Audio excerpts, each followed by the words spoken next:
అందరికీ నమస్తే అండి. వీడియోలో అయితే నేను మా అమ్మగారు మొన్న చేసుకున్న క్షీరాబ్ది ద్వాదశి పూజని మీ ముందుకు తీసుకొచ్చాను. ఎలా చేసుకోవాలి? ఎప్పుడు చేసుకోవాలి? పురాణాల్లో ఈ పూజని ఎవరు చేసుకున్నారు? అంతా చెప్తాను. సో, దయచేసి వీడియోని స్కిప్ చేయకుండా అందరూ చూడండి.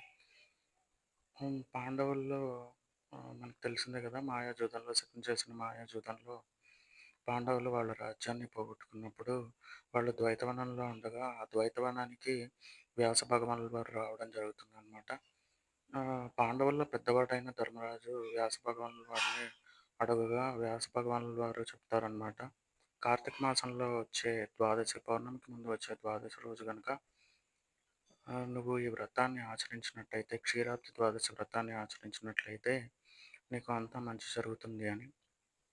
అలాగే ధర్మరాజు వాళ్ళ నలుగురు తమ్ముళ్ళతో కలిసి ఈ వ్రతాన్ని చేయడం జరుగుతుంది.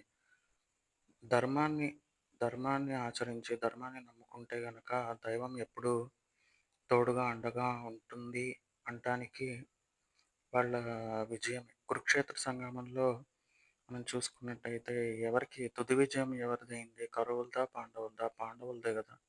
ఎందుకు అంటే వాళ్ళు దైవం అంటే ఏం లేదండి వాళ్ళు ధర్మాన్ని గట్టిగా నమ్ముకున్నారు.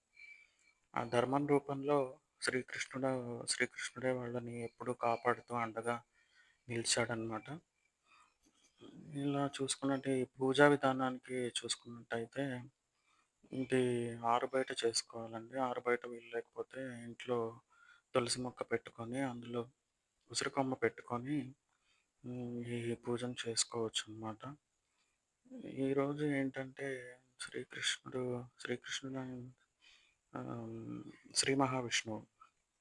అన్ని రూపాలు ఆయనవే కదండీ! శ్రీ మహావిష్ణువు సకల దేవతలతో కలిసి లక్ష్మీదేవి సకల దేవతలతో కలిసి బృందావనానికి వస్తాడన్నట్టుగా చెప్తారనమాట. సో, దయచేసి ఈ వీడియో గనుక మీకు నచ్చినట్టయితే అందరూ లైక్ చేయండి, షేర్ చేయండి, సబ్స్క్రైబ్ చేయండి. మీరు కూడా ఈ వ్రతాన్ని ఆచరించండి. Thank you.